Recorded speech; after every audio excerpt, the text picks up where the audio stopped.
you. It is a delight to be here. I just have a wonderful feeling about this conference. There's a great atmosphere here.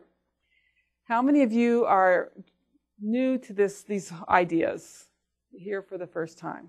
And you're in the right place, because this is the introduction to everything else. So we're delighted to have you and hope you have a wonderful conference.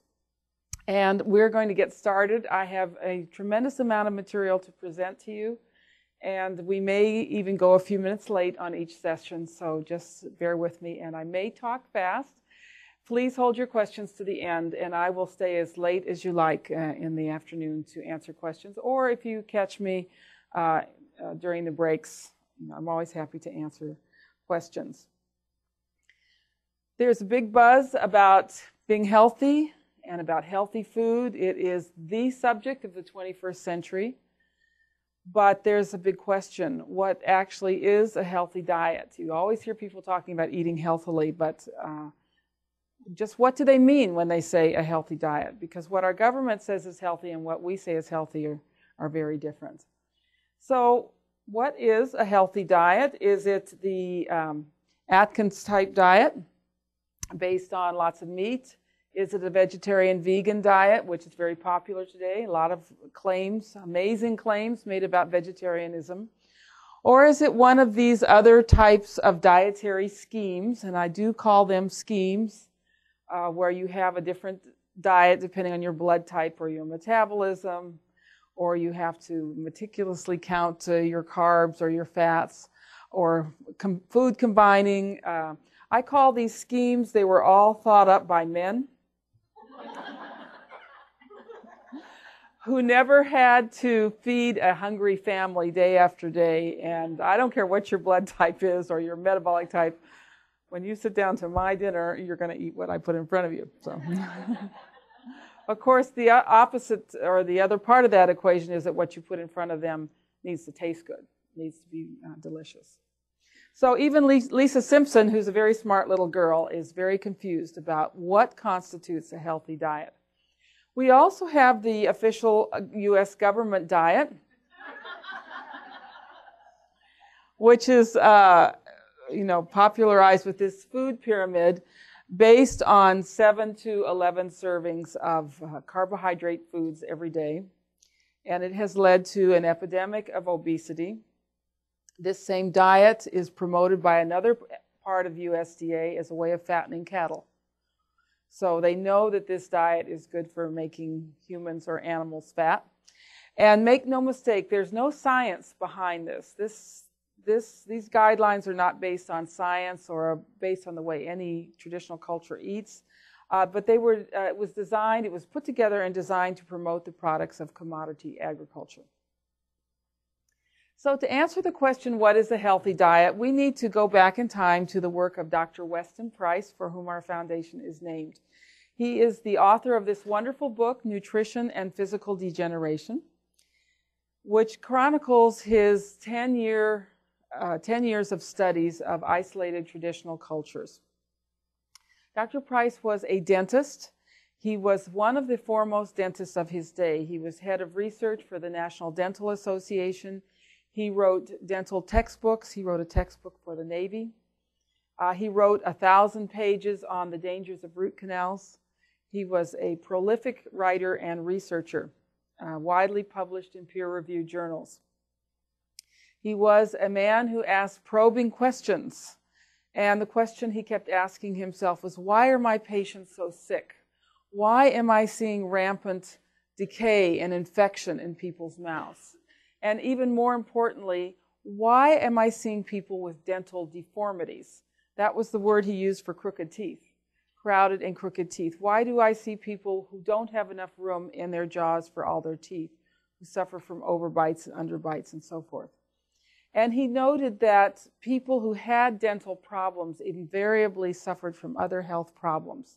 So he reasoned that if he could answer the question, what kind of diet promotes good dental health, that same diet would promote good overall health. Now, this was a time back in the early 1930s, late 1920s, when the world was opening up. We had new modes of transportation. We had a new invention called the camera. And there were explorers and anthropologists going to remote corners of the world and studying these isolated peoples. And one of the first observations they made, something that struck them when they entered these communities, was what beautiful teeth people had. Beautiful, broad, straight teeth. The painter George Catlin in the 1800s, who painted Native Americans, described their teeth as broad and straight and white as piano keys. And Dr. Price was hearing the same thing. And you can imagine that this interested him very much because this is not what he was seeing in his practice. So Dr. Price decided to go on to do a study, which turned out to last 10 years and take him to many different parts of the globe. And he wanted to answer two questions in this study. First of all, was it true? Were there really people living in isolation without the help of dentists or doctors and all the marvels of modern technology who had perfect dental health, no cavities, no dental deformities, and by inference, good overall health?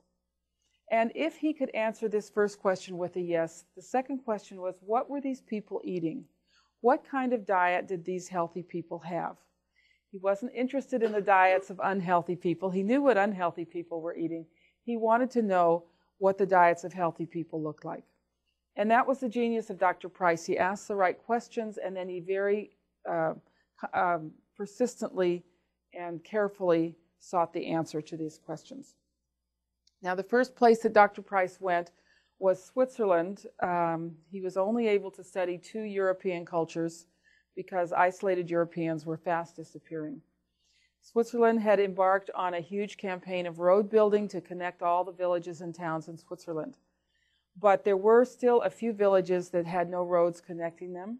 They were at the very far end of the Laurentian Valley, which was surrounded by very steep mountain ranges. And the only access to these little villages at this end of the valley was a footpath too narrow for a wheeled cart. So he could be assured that all of the foods that they ate in this village were foods grown and processed in the village, with one exception, and that was salt. They had no salt there, and they had to carry salt in. When he came to a village or a tribe, he always found an interpreter, and he sat down with the elders.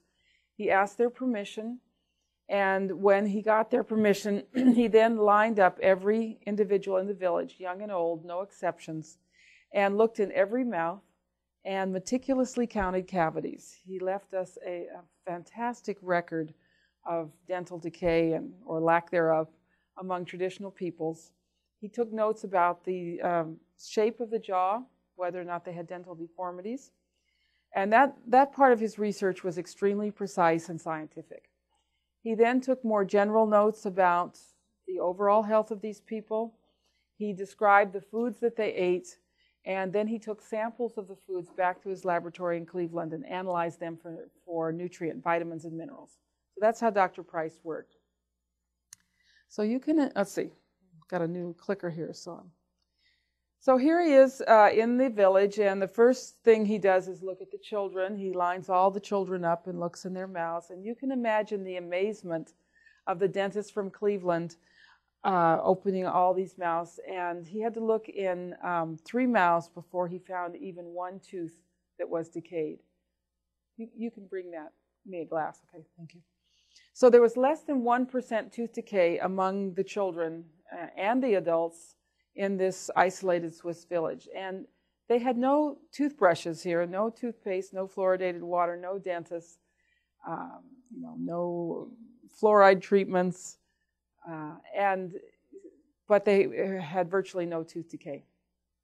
Yeah, you can just pour me a little glass of that. That would be great. This is the Grainfields drink. It really gives you lots of energy. We'll talk about this later. And the other amazing thing was that all these children had naturally straight teeth. There was nobody in this village that needed braces.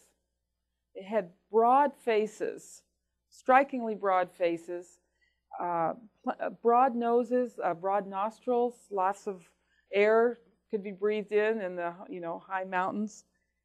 Thank you very much.